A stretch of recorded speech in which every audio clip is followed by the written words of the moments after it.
ഓം നമോ ഭഗവതേ വാസുദേവായ. ഓം നമോ ഭഗവതേ വാസുദേവായ. ഓം നമോ ഭഗവതേ വാസുദേവായ. ശ്രീ ഗുരുവായൂരപ്പ ശരണം.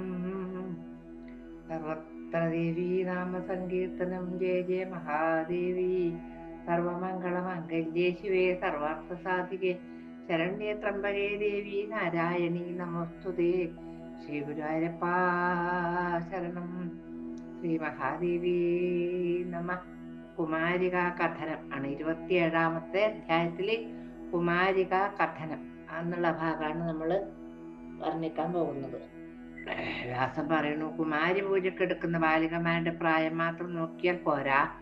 അസുഖങ്ങളുള്ളവർ പറ്റൂല, അംഗവൈകല്യമുള്ളവർ പറ്റൂല, രജസ്വലയായിരിക്കുന്നവൾ.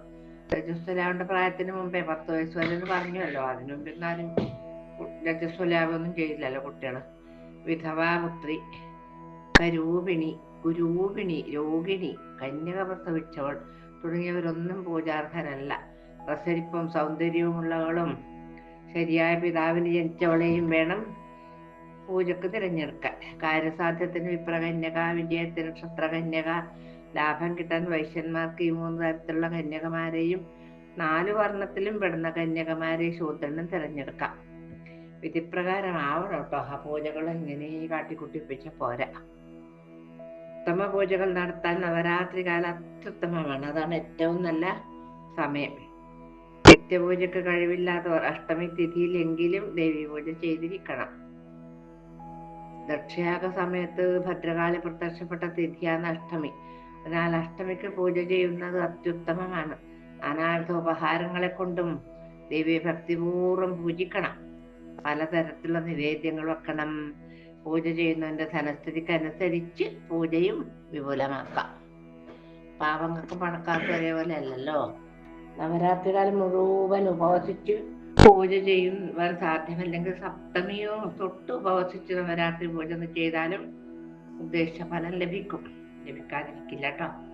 പൂജ, ഹോമം, കുമാരി പൂജ, ബ്രാഹ്മണ ഭോജനവും ചെയ്താൽ വ്രതം സമ്പൂർണമാവും. നിത്യവ്രതങ്ങളിലും വെച്ച് നവരാത്രി വ്രതം അതിവിശേഷമാണ്. ഇതിന് സമമായി വേറൊന്നും മറ്റൊരു വ്രതം ഇല്ല തന്നെ. ധനധാന്യ സമൃദ്ധിയും ഉത്തമ സന്താന പ്രാപ്തിയും ലബ്ധമാക്കും എന്നാണ് നാം ഉദ്ദേശിക്കുന്നത്. എന്താണ് നാം ഉദ്ദേശിക്കുന്നതെങ്കിൽ അത് നമുക്ക് ലഭിച്ചിരിക്കുന്നത് ക്ഷണത്. വിദ്യയാണ് അർത്ഥിക്കുന്നതെങ്കിൽ സകല വിദ്യയും പ്രാപ്തമാകും. രാജ്യം നഷ്ടപ്പെട്ട രാജാവിന് രാജ്യം തിരിച്ചു കിട്ടും. മുജ്ജന്മത്തിൽ ഈ വ്രതം എടുക്കാത്തവനാണ് ദാരിദ്ര്യം കൊണ്ട് സൽസന്താനമില്ലാതെയും ദുഃഖിക്കുന്നത്. വന്ധ്യത്വം, വൈധവ്യം, ദാരിദ്ര്യം എന്നിവ കണ്ടാൽ തീർച്ചയാക്കാം അവൾ നവരാത്രി വ്രതം എടുത്തിട്ടില്ല എന്ന്. നവരാത്രി വ്രതം എടുക്കാത്തവൻ എപ്രകാരമാണ് ഈ ഭൂമിയിലെ ഐശ്വര്യങ്ങൾ ലഭ്യമാകുന്നത്? ആവുകയില്ല. അതുപോലെ തന്നെ പരലോകത്ത് സുഖവും അനുഭവിക്കാൻ അവന് പറ്റൂല. രക്തചന്ദനത്തിൽ മുക്കിയ കൂവളത്തില കൊണ്ട് ഭവാനിയെ പൂജിച്ചാൽ അവൻ രാജാക്കന്മാരിൽ വെച്ചിട്ട് കൂടി ശ്രേഷ്ഠനാകും. മന്ത്രം ജപിക്കുമ്പോൾ രക്തചന്ദനത്തിൽ മുക്കിയിട്ട് അർച്ചിച്ചാൽ അത്രയും ഗംഭീരാന്നത് എന്നാ പറയുന്നത്. സർവാഭിഷ്ടപ്രദാനിയും സർവോത്തമയുമായ ആ ദുർഗയെ പൂജിക്കാത്തവർക്ക് ശത്രുപീഡയും കൊടിയ ദാരിദ്ര്യവും ദുഃഖവും ഒഴിഞ്ഞ സമയമുണ്ടാകില്ല. ബ്രഹ്മാവിഷ്ണു രുദ്രന്മാർ തുടങ്ങിയ ദേവന്മാർ ആരെ പൂജിച്ച് സർവ്വ സൗഭാഗ്യങ്ങളും നേടുന്നുവോ ആ ദേവിയെ മനുഷ്യർ പൂജ ചെയ്യാത്തത് എന്തുകൊണ്ടാണ്? ബ്രാഹ്മണർ മന്ത്രാവസാനത്തിൽ ആരുടെ നാമം ഉച്ചരിച്ചാണോ ആഹൂതികൾ അർപ്പിക്കുന്ന സർപ്പണങ്ങൾ ചെയ്യുന്നത്, ആ ദേവിയുടെ അനുഗ്രഹത്താൽ പിതൃക്കളും ദേവകളും തൃപ്തി അടയുന്നു. ആരുടെ ആജ്ഞപ്രകാരമാണ് ബ്രഹ്മദേവൻ ഈ പ്രപഞ്ചം സൃഷ്ടിക്കുന്നത്, വിഷ്ണു ജഗത്ത് പരിപാലിക്കുന്നത്, മഹാദേവൻ സംഹരിക്കുന്നത്, ആ പരാശക്തിയെ മനുഷ്യർ ഭജിക്കാത്തത് എന്തുകൊണ്ടാണ്? ധർമ്മ, അർത്ഥ, കാമ, മോക്ഷങ്ങൾ പ്രദാനം ചെയ്യുന്ന ആ ദേവിയുടെ പൂജയും വ്രതവും ആരാണ് ചെയ്യാതിരിക്കുക? കൊടും പാപം ചെയ്തവനും നവരാത്രി വ്രതം കൊണ്ട് പാപങ്ങളെല്ലാം നശിച്ചവനായി തീരും. ഒരു സംശയം വേണ്ട കേട്ടോ. വ്യാസമഹർഷി ജനമേജയനോട് പറയുന്നു, രാജൻ, ഇതിന് ഉദാഹരണമായി ഞാനൊരു കഥ പറയാം. പണ്ട് കോസല രാജ്യത്ത് ദരിദ്രനായ ഒരു ചെട്ടിയാർ കുടുംബത്തോടുകൂടി താമസിക്കുന്നുണ്ടായിരുന്നു. ഒരുപാട് മക്കളുള്ള ചെട്ടിയാരും കുടുംബവും രാത്രി മാത്രം എന്തെങ്കിലും ഭുജിച്ച് ദിവസം തള്ളി നീക്കിക്കൊണ്ടിരുന്നു. ധർമ്മരഥനും സത്യവ്രതനുമായ ആ ചെട്ടിയാർ അന്യന്റെ ദാസ്യവേലെടുത്തായിരുന്നു കുടുംബം പോറ്റി വന്നിരുന്നത്. പാവം. കിട്ടുന്ന സമ്പാദ്യം കൊണ്ട് ദേവന്മാരെയും പിതൃക്കളെയും അതിഥികളെയും യഥാശക്തി അന്നമൂട്ടി തന്റെ ജീവിതം കഴിച്ചു പോന്നു. സുശീലൻ എന്നായിരുന്നു ആ ചെട്ടിയാരുടെ പേര്. അത് പേര് പോലെ തന്നെ സ്വഭാവശുദ്ധിയും ഉള്ള ചെട്ടിയാർ ഒരു ദിവസം ഒരു ബ്രാഹ്മണനെ വഴിയിൽ വെച്ച് കണ്ടുമുട്ടി. അപ്പൊ അദ്ദേഹം ബ്രാഹ്മണനോട് ചോദിച്ചു. എന്താ ചോദിച്ചത്? ഹേ ഭൂസുര, എന്റെ ദാരിദ്ര്യമില്ലാതെ ഞാൻ എന്താണ് ചെയ്യേണ്ടത്? എനിക്ക് വലിയ ധനാഢ്യനാവണം എന്നൊന്നും ആഗ്രഹമില്ല. കഞ്ഞി കുടിച്ചിട്ട് ജീവിക്കണ്ടേ, എന്റെ കുടുംബം പട്ടിണി ഇല്ലാതെ കഴിയണ്ടേ, അത് മാത്രമേ ഞാൻ ആഗ്രഹിക്കുന്നുള്ളൂ എന്ന് പറഞ്ഞു. എന്റെ പേരക്കുട്ടി വിശന്ന് കരയുന്നത് കണ്ട് സഹിക്കാതെ വീട്ടിൽ നിന്ന് ഇറങ്ങി പോന്നതാണ് ഞാൻ. പിന്നെ ഒരു മകൾ 10 വയസ്സ് കഴിഞ്ഞ് വിവാഹപ്രായമായി നിൽക്കുകയാണ്. അതാണ് ഇപ്പോൾ എന്റെ ദുഃഖം. അങ്ങ് സർവജ്ഞനാണല്ലോ. ഞാൻ ജപമോ വ്രതമോ മന്ത്രജപമോ എന്താണ് ചെയ്യേണ്ടത്? എന്ത് ചെയ്തിട്ടാണ് ഞാൻ കുടുംബം പുലർത്തേണ്ടത്? കുടുംബം രക്ഷിക്കാനുള്ള മാർഗത്തെ അങ്ങ് പറഞ്ഞു തരണേ ധീമൻ. ജ്ഞാനിയായ അങ്ങ് നല്ലപോലെ ചിന്തിച്ച് എന്നോട് വേണ്ടത് എന്താണ് എന്ന് പറഞ്ഞു തന്നാലും അങ്ങയുടെ അനുഗ്രഹം കൊണ്ട് എനിക്ക് മംഗളം ഭവിക്കട്ടെ എന്ന് പറഞ്ഞു. ചെട്ടിയാരുടെ ചോദ്യം കേട്ട് വ്രതനിഷ്ഠനായ ആ ബ്രാഹ്മണൻ ഇപ്രകാരം പറഞ്ഞു. അല്ലയോ വൈശ്യവൈര്യ, അങ്ങ് നവരാത്രി വ്രതം എടുക്കൂ, ദേവീയജ്ഞം, പൂജ, വിപ്രഭോജനം തുടങ്ങിയവ യഥാശക്തി അനുഷ്ഠിക്കൂ. വേദപാരായണവും ഹോമജപങ്ങളും കഴിവിനനുസരിച്ച് ചെയ്താൽ അങ്ങ് വിചാരിച്ച കാര്യത്തിൽ വിജയം നേടാൻ സാധിക്കും. നവരാത്രി വ്രതത്തോളം ഉത്കൃഷ്ടമായ മറ്റൊരു വ്രതം ഇല്ല തന്നെ. ആ വ്രതം വേണ്ട പോലെ അനുഷ്ഠിച്ചാൽ ജ്ഞാനമോക്ഷങ്ങളും ഗൃഹാദി സൗഖ്യങ്ങളും അടിക്കടി വർദ്ധിച്ചു വരും എന്ന് പറഞ്ഞു. പണ്ട് ശ്രീരാമചന്ദ്രസ്വാമി ഉണ്ടല്ലോ, അദ്ദേഹം രാജ്യാഭിഷേക വിഘ്നം വന്ന് കാട്ടിലേക്ക് പോയില്ലേ? അപ്പൊ അവിടെ വെച്ച് തന്റെ പത്നിയെ സീതയെ നഷ്ടപ്പെട്ടില്ലേ? ആ അതുകൊണ്ട് വളരെയധികം സങ്കടമുണ്ടായി അദ്ദേഹത്തിന്. ഇപ്പോൾ കിഷ്കിന്ധയിൽ വെച്ച് നവരാത്രി വ്രതം എടുത്തിട്ടുണ്ട് പണ്ട്. സീതാവിരഹമാകുന്ന തീയിൽ എരിയുന്നവനാണെങ്കിലും രാമചന്ദ്രസ്വാമി നവരാത്രി വ്രതം എടുത്ത് ദേവിയെ പൂജിച്ചു. ആ വ്രതത്തിന്റെ ശക്തി കൊണ്ട് സേതു ബന്ധിച്ച് പരാക്രമിയായ ഇന്ദ്രജിത്തിനെയും കുംഭകർണനെയും രാവണനെയും വധിച്ച് വിഭീഷണനെ രാജാവാക്കി സീതാദേവിയോടുകൂടി അയോധ്യയിലേക്ക് മടങ്ങി വന്ന് രാജ്യഭരണം ചെയ്തു. ഇതൊക്കെ ആ പൂജ ചെയ്തതിന്റെ ഫലമാണെന്നാണ് പറയുന്നത്. ഈ കഥ ബ്രാഹ്മണൻ വൈശ്യനോട് പറഞ്ഞപ്പോൾ വൈശ്യൻ നവരാത്രി വ്രതം എടുക്കാൻ ഉത്സാഹമായി. വൈശ്യൻ ബ്രാഹ്മണന് ഗുരുവായി വരിച്ചു കാമബീജ മന്ത്രോപദേശം വാങ്ങി. നിസ്സീമമായ ഭക്തിയോടുകൂടി വൈശ്യൻ നവരാത്രി വ്രതം വിധിയാവണ്ണം എടുത്ത് ദേവിയെ നാനാവിധ ദ്രവ്യങ്ങൾ ഒരുക്കി കാമബീജ മന്ത്രം കൊണ്ട് പൂജിച്ച് തൃപ്തയാക്കി. അങ്ങനെ 9 കൊല്ലം ദേവിയെ ആരാധിച്ചു. 9ാം കൊല്ലം അഷ്ടമി തിഥിയിൽ അർദ്ധരാത്രിയിൽ ജഗദംബ വൈശ്യന് ദർശനം നൽകി വേണ്ട വരങ്ങളും കൊടുത്തു. 9 കൊല്ലം ഈ നവരാത്രി വ്രതം എടുത്തു അദ്ദേഹം, പാപം. അങ്ങനെ അമ്മ വൈശ്യനെ കൃതകൃത്യനാക്കി. പോരെ, ഇതാണ് വേണ്ടത്. അങ്ങനെ കുമാരി പൂജനം എന്ന 27ാം അധ്യായം ഭഗവാന്റെയും മഹാദേവിയുടെയും പാദപത്മങ്ങളിൽ നമ്മൾ സമർപ്പിച്ചു കഴിഞ്ഞു. നമ്മള് 28ാമത്തെ കഥയാണ് വർണ്ണിക്കാൻ പോകുന്നത്. അത് രാമായണ കഥയാണ്. ശ്രീരാമചന്ദ്രപ്രഭുവിന്റെ ജനമേജയ രാജാവ് ചോദിക്കുന്നു. ജനമേജയ രാജാവ് വേദവ്യാസനോട്, അല്ലയോ വ്യാസ മഹർഷി, സുശീലൻ ചെട്ടിയാർ നവരാത്രി വ്രതം അനുഷ്ഠിച്ച് ദേവിയെ പ്രത്യക്ഷാക്കിയെന്ന് അങ്ങ് പറഞ്ഞുവല്ലോ. ശ്രീരാമചന്ദ്രസ്വാമി നവരാത്രി വ്രതം എപ്രകാരം അനുഷ്ഠിച്ചതെന്നും അദ്ദേഹത്തിന് സീതാവിരഹ ദുഃഖവും വനവാസവും അനുഭവിക്കേണ്ടി വന്നത് എന്തുകൊണ്ടാണെന്നും പറഞ്ഞു തരാൻ ദയവുണ്ടാകണേന്ന് ജനമേജയ രാജാവ് ആരോട് ചോദിച്ചു? വേദവ്യാസ മഹർഷിയോട് ചോദിക്കുകയാണ്. ഈ ചോദ്യം കേട്ട് വേദവ്യാസ മഹർഷി പറഞ്ഞു, രാജൻ, പണ്ട് പണ്ട് പണ്ട് സൂര്യവംശത്തിൽ ശ്രേഷ്ഠനായ ദശരഥൻ എന്ന പേരായ രാജാവിന് സർവ്വലോകങ്ങളിലും പ്രസിദ്ധി ആർജിച്ച 4 പുത്രന്മാരുണ്ടായി.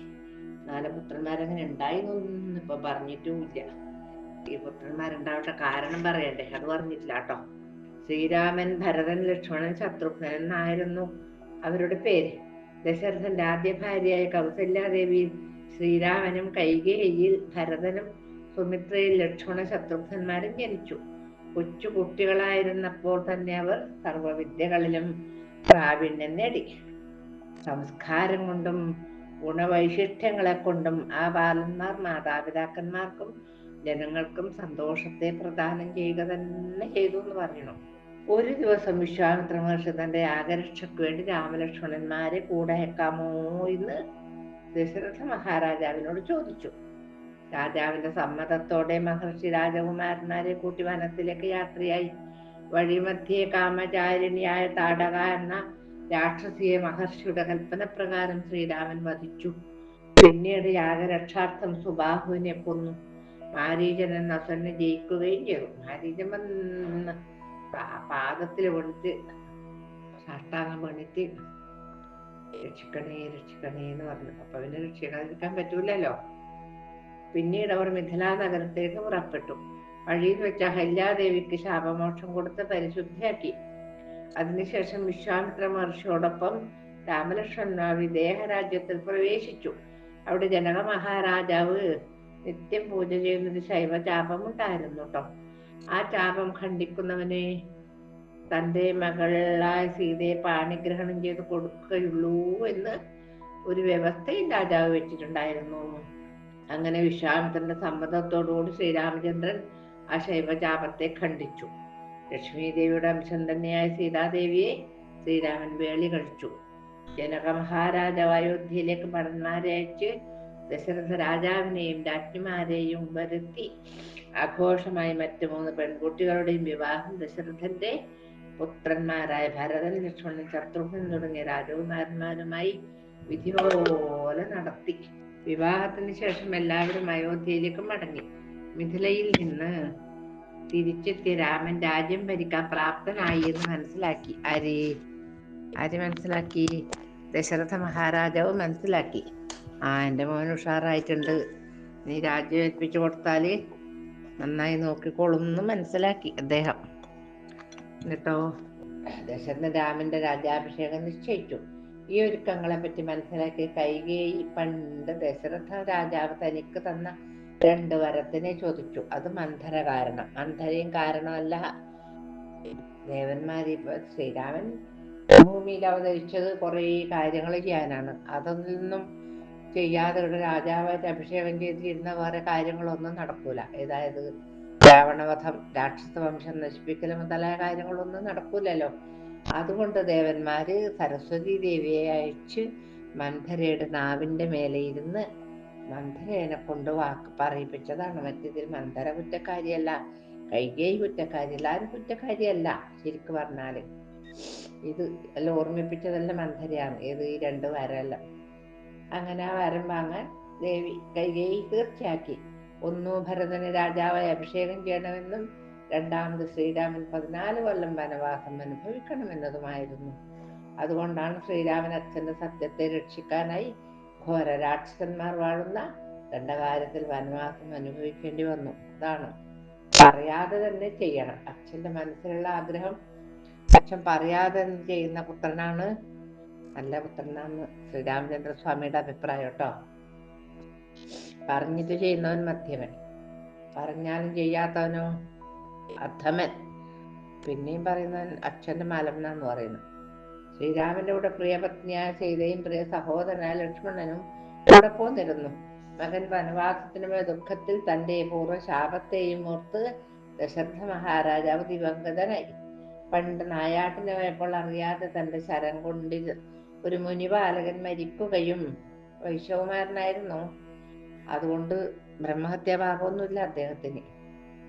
ആ ബാലന്റെ അന്ധനായ പിതാവ് പുത്രദുഃഖത്താൽ നീയും മരിക്കട്ടെ. ഞാനിപ്പോ പുത്രദുഃഖം കൊണ്ടല്ല മരിക്കാനിടയായത്, അതുപോലെ നീയും പുത്രദുഃഖം കൊണ്ട് മരിക്കട്ടെ എന്ന് ശപിച്ചു എന്നാണ് പറയുന്നത്. അപ്പോഴും രാജാവിന്റെ ശാപം സന്തോഷമായിരുന്നു അത്രേ. പുത്രന്മാരുണ്ടാവും, അതുവരെ ഉണ്ടാവില്ല എന്നല്ലേ വിചാരിച്ചു നിന്നത്. ഇപ്പൊ പുത്രന്മാരുണ്ടായാലേ പുത്രദുഃഖം വരുള്ളൂ. അതുകൊണ്ട് രാജാവിന് സന്തോഷം ഉണ്ടായി എന്നാ പറയുന്നത്. ഭരതനാണെങ്കിലോ തന്റെ അമ്മ കാരണമാണ് അച്ഛൻ മരിച്ചതെന്നറിഞ്ഞ് രാജ്യഭാരം സ്വീകരിച്ചതുമില്ല. ഭയങ്കര ദേഷ്യം വന്നു. അയോധ്യയിൽ ഇപ്പൊ പൊടിയാക്കുന്നില്ല ദേഷ്യമായിരുന്നു ഭരതകുമാരൻ. അത്രയും ഈ സഹോദരങ്ങൾ തമ്മിൽ പറഞ്ഞറിയിക്കാനാവാത്ത സ്നേഹമായിരുന്നു കേട്ടോ. അച്ഛനോടില്ലതിനേക്കാളും ജ്യേഷ്ഠനായ ശ്രീരാമചന്ദ്രനോടായിരുന്നു ഭരതനും ലക്ഷ്മണനും അതുപോലെ ശത്രുഘ്നകുമാരനും എല്ലാവർക്കും ഇഷ്ടം. അത്ര നല്ല സ്വഭാവത്തിനുടമയാണ് ശ്രീരാമചന്ദ്രൻ. അതുകൊണ്ടല്ലേ വനവാസത്തിനിടയിൽ എന്തൊരു സംഭവം ഉണ്ടായി. സീതാരാമ ലക്ഷ്മണ പഞ്ചവടിയിൽ താമസിക്കുമ്പോൾ രാവണ സഹോദരി ശൂർപ്പണഖയില്ലേ ശ്രീരാമനെ കണ്ട് കാമവിവശയായി. തന്റെ ആഗ്രഹം സാധിക്കാത്തത് കൊണ്ട് ശൂർപ്പണഖ എന്നിട്ട് അങ്ങോട്ട് ഏട്ടൻ്റെ അടുത്ത് പോയിട്ട് കാര്യം പറഞ്ഞു, എനിക്ക് നല്ല വ്യക്തിയുടെ ഉണ്ടോ, നീ അനിയൻ്റെ അടുത്ത് ഓടുന്നു. അനിയനോട് പറഞ്ഞു, അയ്യോ ഞാൻ ഏട്ടൻ്റെ ദാസനാണ്, നീ ദാസിയാവാൻ പറ്റുള്ളല്ലേ. അപ്പൊ ഇവള് അതിമോഹന രൂപം കൈക്കൊണ്ടാന്ന് വന്നത്, ഇവളെ ഈ ശരിയായ രൂപമൊന്നുമല്ല. അപ്പൊ അങ്ങനെ പറഞ്ഞു ലക്ഷ്മണകുമാരൻ. വീണ്ടും രാമന്റെ അടുത്ത്, വീണ്ടും ലക്ഷ്മണന്റെ അടുത്ത്, വീണ്ടും രാമന്റെ അടുത്ത്, വീണ്ടും ലക്ഷ്മണൻ. നമ്മൾ കാണുന്നില്ലേ കളിക്കാറ് ബോൾ തട്ടുന്നു, അതും ആദ്യമായിട്ടിനോടുള്ള തട്ടി കളിച്ചു. അവസാനം ഇവളാണ് രാമൻ എന്നെ കല്യാണം കഴിക്കാത്തതിന് കാരണം ഇവളാണ് എന്ന് വിചാരിച്ചിട്ട് സീതാദേവിക്ക് നേരെ പറഞ്ഞോളൂ അറണ്ട് അട്ടഹാസം കൊടുത്തോണ്ട്. അപ്പോഴാണ് ലക്ഷ്മണകുമാരൻ കാതും മൂക്കും അരിഞ്ഞു. അങ്ങനെയാണ് പറയുന്നത്. ഇത് കണ്ട് ലക്ഷ്മണൻ അവരുടെ മൂക്കും കാതും ഛേദിച്ച് വികൃതയാക്കുകയും ചെയ്തു. ഇതറിഞ്ഞ് ശൂർപ്പണഖയുടെ സഹോദരന്മാരായ ഖരദൂഷണന്മാർ സൈന്യങ്ങളോടുകൂടി യുദ്ധത്തിന് വരികയും ചെയ്തു. അവരെ മുഴുവൻ കൊന്നൊടുക്കി രാമചന്ദ്ര പ്രഭു. അങ്ങനെ രാമലക്ഷ്മണന്മാർ മുനിമാർക്ക് സന്തോഷത്തെ പ്രദാനം ചെയ്യുകയും ഉണ്ടായി. അംഗങ്ങൾ നഷ്ടപ്പെട്ട് വൈരൂപ്യം സംഭവിച്ച ശൂർപ്പണഖ എന്ത് ചെയ്തു? സഹോദരനായ രാവണനെ സമീപിച്ച് തനിക്ക് പറ്റിയ ദുഃഖവും ഖരദൂഷണന്മാരുടെ നാശവും അറിയിച്ചു. ഇവൾ ഇതിനു മുമ്പ് ഖരദൂഷണന്മാരുടെ അടുത്താണ് പോയി പറഞ്ഞത് ആദ്യം. അപ്പൊ അവര് വന്നു, 14 പേര് വന്നു. ഒരു ഞൊടിയിടയില് 14 പേരെയും കൊന്നു ശ്രീരാമചന്ദ്ര പ്രഭു. പിന്നീട് 14,000 വന്നു. എന്താണെന്തോ 14നോട് എത്ര പറയാം. 14,000ത്തിനും കൊന്നത് 3.25 നാഴിക കൊണ്ട് രാമൻ. അത്രയും സമയത്തിച്ചു എല്ലാത്തിനും കൊന്നു. അപ്പൊ പിന്നീടാണ് രാവണന്റെ അടുത്തേക്ക് പോയത് ശൂർപ്പണഖ. ഖരദൂഷന്മാരെ വധിച്ചതറിഞ്ഞ് രാവണൻ തേജിൽ കയറി മാതുലനായ മാരീചന്റെ ആശ്രമത്തിലെത്തി പറഞ്ഞു, അവ ഒരു സ്വർണ്ണമാനിന്റെ രൂപമെടുത്ത് സീതയെ മോഹിപ്പിക്കൂന്നു. മാരീചനാണെങ്കിലോ ശ്രീരാമന്റെ കരബലം ശരിക്കും അറിയുന്ന ആളാണ്. അയാള് സമ്മതിക്കാതിരുന്നാല് ഇവൻ കൊല്ലു തന്നെ. സമ്മതിച്ച രാമന്റെ കൈ കൊണ്ട് വെച്ച എനിക്ക് മോക്ഷങ്ങൾ കിട്ടുമല്ലോ ഈശ്വര എന്നും വിചാരിച്ചിട്ട് ആണ് ഈ മാരീചൻ പോയത്. ഉടനെ മനസ്സില്ലാ മനസ്സോടെ ഒരു ചിത്രപ്പുള്ളികളുള്ള സ്വർണ്ണമാനായി മാറി പഞ്ചവടിയിലെത്തി അങ്ങോട്ടും ഇങ്ങോട്ടും തന്റെ മനോഹരമായ ചലനവും നോട്ടവും കൊണ്ട് സീതയെ ഭ്രമിപ്പിച്ചു. ആ ഭംഗിയുള്ള മാനിനെ കണ്ട് സീതക്ക് വലിയ മോഹമായിട്ടോ. ചെറിയ കുട്ടിയാണ് സീത, കല്യാണം കഴിഞ്ഞു എന്നൊന്നും പറഞ്ഞിട്ട് കാര്യമില്ല. ആ മാനിനെ തനിക്ക് പിടിച്ചു തരാൻ രാമനോട് പറഞ്ഞു. ഇത് കേട്ട് ശ്രീരാമൻ സീതയെ ലക്ഷ്മണനെ ഏൽപ്പിച്ച് അമ്പം വില്ലുമെടുത്ത് മാനിനെ പിടിക്കുവാനായി ഇറങ്ങി. ഇതൊക്കെ ഒരു മനുഷ്യ നാട്യം ആണ് കേട്ടോ. ദേവനെ ശ്രീരാമചന്ദ്ര പ്രഭുവിനെ അറിയായില്ല ഇത് തട്ടിപ്പാണ്. അപ്പൊ ഇതിനൊന്നും നിന്ന് കൊടുത്തില്ലെങ്കിൽ രാവണവധം നടത്താൻ പറ്റൂലല്ലോ. അതുകൊണ്ടൊരു സാധാരണ ഒരു മനുഷ്യനായിട്ടുള്ളൊരു ഭർത്താവ്, സ്നേഹമുള്ള ഭർത്താവിന്റെ വടിവെടുത്തിട്ടാണ് ഇപ്പൊ പിടിക്കാൻ പോയത്. പാവം രാമൻ തന്നെ പിടിക്കാൻ വരുന്നത് കൊണ്ട് പുള്ളിമാൻ തുള്ളിച്ചാടി വനാന്തരത്തിലേക്ക് കടന്നു. രാമൻ അമ്പെടുത്ത് മാനിനെ ലക്ഷ്യമാക്കി ചെയ്തു. ഇത് അങ്ങോട്ടോടും ഇങ്ങോട്ടോടും ഇങ്ങോട്ടോടും അന്നേരം പിടിക്കാൻ കിട്ടൂല എന്ന് മനസ്സിലാക്കിയിട്ട് ലക്ഷ്യമാക്കി ചെയ്തു. ശരം തറച്ചപ്പോൾ ഉണ്ടായ വേദനയിൽ മാരീചൻ എന്താ വിളിച്ചു പറഞ്ഞറിയാം. മരിച്ചാലും കൂടി ദുഷ്ടത വിടൂല. ചില മനുഷ്യന്മാരും അങ്ങനെയുണ്ട്, മരിച്ചാലും കൂടെ ദുഷ്ടത വിടൂല. ഹാ ലക്ഷ്മണ എന്നാണ് വിളിച്ചിട്ട് കരഞ്ഞത്. നല്ല ആവശ്യമുണ്ടോ രാവണ എന്ന് വിളിച്ചാ പോരെ ഇയാൾക്ക്? അങ്ങനെ നിലവിളിക്കുമ്പോ ദീനരോധനം കേട്ട് സീത രാമന്റെ നിലവിളിയാണല്ലോ ലക്ഷ്മണകുമാര ഒന്ന് പോണേ, നിന്റെ ഏട്ടൻ അതാ കരയുന്ന കുട്ടിന്നൊക്കെ പറഞ്ഞു. അയ്യോ എൻ്റെ ഏട്ടൻ ഇങ്ങനെ ആർത്തനാടൊന്നും ഉണ്ടാവില്ല അടുത്തമ്മ പേടിക്കണ്ട, ഏട്ടൻ ഇപ്പൊ വരും. അതാ ഇവരെ രാക്ഷസന്മാരെ മായാവിദ്യ എന്നൊക്കെ പറഞ്ഞു നോക്കി. അപ്പൊ പിന്നെ സീത പറയാൻ കൊള്ളാത്ത കാര്യങ്ങളൊക്കെ പറയാൻ തുടങ്ങി. അന്നേരം 2 ചെവിയും പൊത്തിട്ട് വനദേവതമാരെ പരിപാലിച്ചു കൊള്ളുവിൻ, മനുവംശാധീശ്വര പത്നിയെ വഴി പോലെ എന്നും പറഞ്ഞ് ഒരു വര വരച്ചു ലക്ഷ്മണ രേഖ എന്ന് പറയും. വില്ലിന്റെ തല അറ്റം കൊണ്ട് ഒരു വരയും വരച്ച് ഇതിനപ്പുറം പുറത്ത് അടുത്തമ്മ കടക്കാൻ പാടില്ല, ഞാൻ അപ്പൊ വരാന്ന് പറഞ്ഞു പോയതാണ് ആ ലക്ഷ്മണകുമാരൻ. അപ്പൊ സീതയും രാമനും കൂടി ഒത്തുകളി തന്നെയാണ്. അപ്പൊ ലക്ഷ്മണനെ വൃത്തിയാക്കി പോകുമ്പോ രാമൻ പറയുന്നുണ്ട്, നീ വന്യമണ്ഡലത്തിൽ ഒളിക്കണേ, മായാസീതനെ പുറത്ത് നിർത്തിക്കോ. അത് ലക്ഷ്മണൻ അറിഞ്ഞാൽ ഇതൊന്നും രാവണ വംശനാശം നമുക്ക് വരുത്താൻ പറ്റൂല, അതുകൊണ്ട് ലക്ഷ്മണൻ അറിയണ്ട, പാവം അതിനെ ഒരു പാവാക്കി വെക്കാം നമുക്കെന്ന് പറഞ്ഞിട്ടുണ്ടായിരുന്നു. അങ്ങനെ സീതാദേവി വന്യമണ്ഡലത്തിൽ ഒളിച്ചിട്ട് മായാസീതയാണ് പുറത്തു നിന്നത്. സീതനെ ഉണ്ടോ രാവണന് തൊടാൻ പറ്റുന്നു? രാമന്റെ വാക്കനുസരിച്ച് സീത ഒറ്റക്കാക്കി പോകുവാൻ ലക്ഷ്മണൻ മടിച്ചു. ലക്ഷ്മണൻ സീതയോട് പറഞ്ഞു, രാമൻ മരിച്ചാലും അവിടുത്തെ ഒറ്റയ്ക്ക് ഇവിടെ നിർത്തി ഞാൻ പോവില്ല. രാമന്റെ ശാസനയെ ഞാൻ ലംഘനം ചെയ്യില്ല അമ്മേ. രാമനെ വധിക്കാൻ ഈ ഭൂമിയിൽ ആർക്കും സാധ്യമല്ല, അതുകൊണ്ട് അവിടത്തെ വിട്ട് ഞാൻ പോവില്ല എന്ന് പറഞ്ഞു. അപ്പൊ സീതാദേവി പറഞ്ഞു, ലക്ഷ്മണൻ പോയിട്ടെങ്കിൽ കാര്യം നടക്കൂലല്ലോ. രാമന്റെ ആർത്തസ്വരം കേട്ട് ഭയന്ന സാധി ഭയമൊന്നുമില്ല, അഭിനയം. ദൈവപ്രേരണ നിമിത്തം അനുജനായ ലക്ഷ്മണനോട് ക്രൂരമായ വാക്കുകൊണ്ട് ഇപ്രകാരം പറഞ്ഞു. കേൾക്കാൻ കൊള്ളാതെ വാക്ക് പറഞ്ഞു, നിനക്ക് എന്നിൽ അനുരാഗമുണ്ടെന്ന് എനിക്ക് മനസ്സിലായിട്ടുണ്ട്. ഭരതന്റെ പ്രേരണ കൊണ്ടല്ല നീ കാട്ടിലേക്ക് ഞങ്ങളുടെ കൂടെ വന്നത്. രാമന് വല്ലതും സംഭവിച്ചാൽ ഞാൻ പിന്നെ ജീവിച്ചിരിക്കയില്ല. ധർമ്മിഷ്ഠനായ രാമനോടുള്ള സ്നേഹമൊക്കെ ഇവിടെ എവിടെ പോയി നിനക്ക്? ഇനി നീ നിന്റെ ഇഷ്ടം പോലെ നിൽക്കുകയോ പോവുകയോ എന്ത് വേണമെങ്കിൽ ചെയ്തോ എന്നൊക്കെ പറഞ്ഞു സീത. ക്രൂരമായ വാക്ക് കേട്ട് രണ്ട് ചെവിയും പൊത്തിയിട്ട് പറഞ്ഞു, നിനക്ക് നാശം അടുത്തിരിക്കുന്ന എനിക്ക് തടുക്കാൻ കഴിയൂലല്ലോ എന്നും പറഞ്ഞിട്ട് വനദേവതമാരോട് കാക്കണേ എന്നും പറഞ്ഞിട്ടാണ് പോയത്. പറയുന്നു പോകുമ്പോ, അല്ലയോ ഭൂമിപുത്രി, എത്രമാത്രം ക്രൂരമായ വാക്കുകളാണ് ഭവതി പറയുന്നത്. എന്തോ ഒരാപത്ത് വരുവാൻ സമയമായി എന്ന് എനിക്ക് തോന്നുന്നു. ഇത്രയും പറഞ്ഞ് ദുഃഖഭാരത്തോടെ തലയും കുമ്പിട്ടിട്ടാണ് രാമനെ അന്വേഷിച്ചിട്ട് പുറപ്പെട്ടത് ലക്ഷ്മണകുമാരൻ. സീത ഒറ്റക്കായ വരെ മനസ്സിലാക്കി രാവണൻ സന്യാസി വേഷം കൈക്കൊണ്ട് സീതയുടെ പർണശാലയിലെത്തി. അപ്പൊ സന്യാസിയെ കണ്ട് സീത ആദരപൂർവ്വം അർഘ്യം നൽകി ഫലമൂലങ്ങൾ കൊടുത്ത് സൽക്കാരം ചെയ്തു. കപടവേഷം സ്വീകരിച്ച രാവണൻ സീതയുടെ വിവരങ്ങൾ അന്വേഷിക്കുകയും ചെയ്തു. ഈ ആശ്രമത്തിൽ അച്ഛനും അമ്മയും ഭർത്താവും ഇല്ലാതെ ഒറ്റയ്ക്ക് എങ്ങനെ ഈ കാട്ടിലേക്ക് എന്തിനാ വന്നത് എന്നൊക്കെ ചോദിച്ചു. വിനയപൂർവ്വ സന്യാസി ഭാഷയിൽ ചോദിച്ചു. ദേവി, സുന്ദരിയായ ഭവതി കൊട്ടാരത്തിലല്ലേ കഴിയേണ്ടത്? ഇവിടെ ഈ വനത്തിൽ താപസകന്യകയെ പോലെ ജീവിക്കുന്ന എന്തിനാണ് കുട്ടി എന്നൊക്കെ ചോദിച്ചു ഈ വൃദ്ധാസുരൻ. രാവണൻ ഏതോ ഒരു സന്യാസി ഒന്നുമില്ല, തെറ്റിദ്ധരിച്ചിട്ടൊന്നുമില്ല സീത നമ്മളെ ബോധിപ്പിക്കാൻ വേണ്ടിയിട്ട്. സീത പറഞ്ഞു, അയോധ്യയിലെ ദശരഥ രാജാവിന്റെ 4 മക്കളിൽ മൂത്തവനായ ശ്രീരാമചന്ദ്രന്റെ പത്നിയാണ് ഞാൻ. കൈകേയി കച്ചം കൊടുത്ത വരത്തിനെ പാലിക്കാനായി 14 സംവത്സരം വനവാസത്തിന് വന്നതാണ് ഞങ്ങള്. ഞാൻ ജനക ആത്മജയാണ്. ശൈവചാപം ഖണ്ഡിച്ചാണ് ശ്രീരാമസ്വാമി എന്നെ വേളി കഴിച്ചത്. ഇങ്ങനെ വന്നിട്ട് വേളി കഴിച്ചതല്ല. എൻ്റെ ഭർത്താവിന്റെ ശക്തി കൊണ്ടാണ് ഞാൻ ഈ കാട്ടിൽ നിർഭയായിട്ട് കഴിയുന്നത്. ഒരു പൊന്മാനിനെ കണ്ട് അതിനെ കൊല്ലാൻ പോയിരിക്കുകയാണ് എൻ്റെ ഭർത്താവ്. അതിനിടയിൽ എന്തോ ഒരു ശബ്ദം കേട്ട് പോയിരിക്കുകയാണ് കൂടെയുള്ള അനുജൻ ലക്ഷ്മണൻ. എൻ്റെ കാര്യങ്ങളൊക്കെ ഞാൻ അങ്ങയോട് പറഞ്ഞില്ലേ. എൻ്റെ ഭർത്താവ് മനുഷ്യന് ഇപ്പോൾ തിരിച്ചെത്തും, അങ്ങ് വിശ്രമിച്ചാലും, അങ്ങ് ആരാണെന്ന് പറഞ്ഞാലെന്നൊക്കെ പറയായി. അപ്പൊ രാവണൻ തന്റെ സ്വന്തം സ്വരമൊന്ന് കാനപ്പിച്ചു.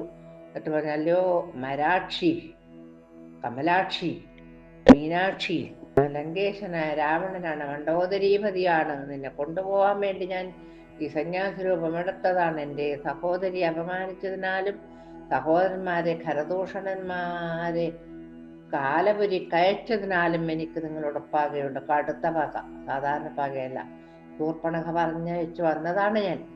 സുന്ദരി, ഐശ്വര്യവും കാന്തിയും നഷ്ടപ്പെട്ട ശ്രീരാമനെ ഉപേക്ഷിച്ച് എന്നെ സ്വീകരിച്ച് ലങ്കയിലെ പട്ടമഹിഷിയായിട്ട് വേണാരും.